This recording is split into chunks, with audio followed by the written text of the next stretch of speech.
পশ্চিমবঙ্গে চলছে এসআইআর, আর অনেকের মনে প্রশ্ন যে খসড়া তালিকায় আমাদের তো নাম উঠে গেছে, তাহলে কি আমরা নিশ্চিন্ত?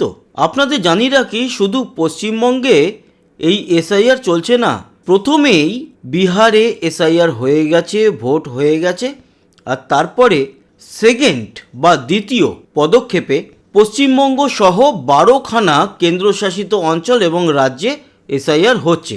সেখানে অনেক অনেক নাম বাদ যাচ্ছে, তাতে ঘাবড়ানোর কিছু নেই, এটা যাওয়ারই কথা ছিল। একটা জিনিস খেয়াল রাখুন, এটা নবতম বা নবম এসআইআর, যেটা 2002 সাল পর্যন্ত 1947 সালের পর হয়েছিল 8 বার, সেটা হচ্ছে 23 বছর পর।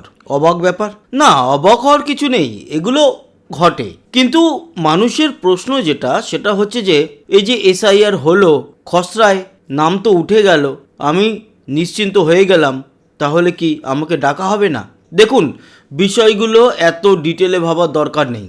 যারা 2002-এ ভোটার ছিলেন তাদের নাম তো এমনি আছে, তারা দিয়েছেন।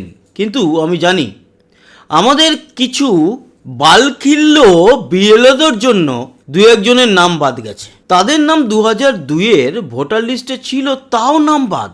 এটা ভাবা যায় না। এটা বিএলওদের যে আপলোডিং একটা ক্যাপাবিলিটি, সেখানেই বোঝা যায় যে ঘুষ দিয়ে চাকরি পেয়েছিলেন নাকি। দিয়ে দেবো এখানে আপনার নাম আর আপনার ওই ওয়ার্ড নাম্বার, কিংবা আপনি কোন বুথের বিএলও, দিয়ে দেবো, বলে দেবো এক্ষুনি এখানে ভিডিওতে, চাকরি চলে যাবে। যা নোংরামি করেছেন বোঝাই যাচ্ছে, কোনো সঠিকভাবে আপলোড করা হয়নি। আর সবথেকে অদ্ভুত ব্যাপার, আরও শুনতে ভালো লাগছে, সেই বিএলও নিজের বাড়ির লোকেরই নাম বাদ গেছে। এমন গান্ডু টাইপের বিএলও এরা আমাদের বাচ্চাদের পড়াশোনা করায়, মানে কোনো প্রাথমিক বিদ্যালয়ের শিক্ষক।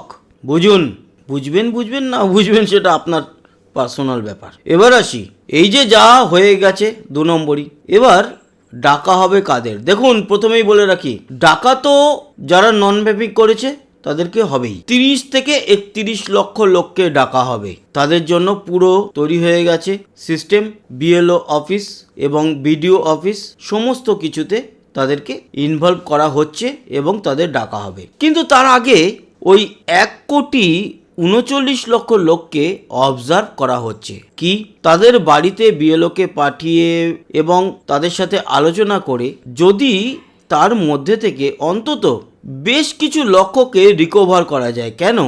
তার কারণ হচ্ছে, এত লোককে ডাকতে গেলে জায়গাও তো দিতে হবে, অনেক অনেক সমস্যা। যতগুলো বিষয়কে নর্মালাইজ করা যেতে পারে সেগুলোকে করে নেওয়া দরকার, সেই জায়গায় এগোচ্ছে।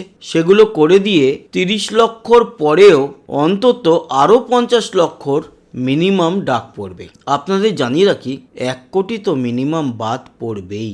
58 লক্ষ অলরেডি বাদ, এখান থেকে কিছু রিকভার হবে, মাত্র হয়তো ওই 50-60 হাজার। 58 লক্ষ ওটাকে ধরেই চলুন, সেখানে তো 58 লক্ষ প্লাসই রয়েছে। ওইগুলোকে যদি আপনারা ধরে নিন তাহলে 58, বাকি এই 30 লক্ষর মধ্যে আপনারা ধরে রাখুন মিনিমাম 12 থেকে 13 লক্ষ বাদ যাবে। 12ই যদি ধরেন তাহলে এখানেই হয়ে গেল 70 লক্ষ। আর তারপরেও আরও ওই যে 15 বছরের বাবা, 5 বছরে 2 জনের পিতা, এই সমস্ত করে আপনারা এখানেও ধরে রাখুন মিনিমাম 40 থেকে 50 লক্ষ। তাই 1,20,25 লক্ষ বাদ যাবে, এটা আপনারা ধরে রাখতে পারেন। কিন্তু যারা ভারতবর্ষের সঠিক নাগরিক, তাদের চিন্তা করার কোনো দরকার নেই। আপনাদের কোনো না কোনো কিছু থাকবে, সেগুলো দিয়ে আপনাদেরকে ভারতের নাগরিকত্ব পাইয়ে দেওয়া হবে এবং আপনারা পেয়েও যাবেন, কারণ আপনি ভারতীয়। অত টেনশন করবেন না। টেনশন তারা করবে যারা ভারতের নাগরিকত্ব নেয়ওনি কোনো দিনও, আর ওই ঝুপড়ির বেড়া বা কাঁটাতারের বেড়ার তলা থেকে ঢুকে এসছে। দেখে নেব, আমরা বুঝে নেব, টেনশন করবেন না, সব ঠিক হয়ে যাবে। ভালো থাকবেন, সুস্থ থাকবেন, আবার দেখা হবে, টাটা।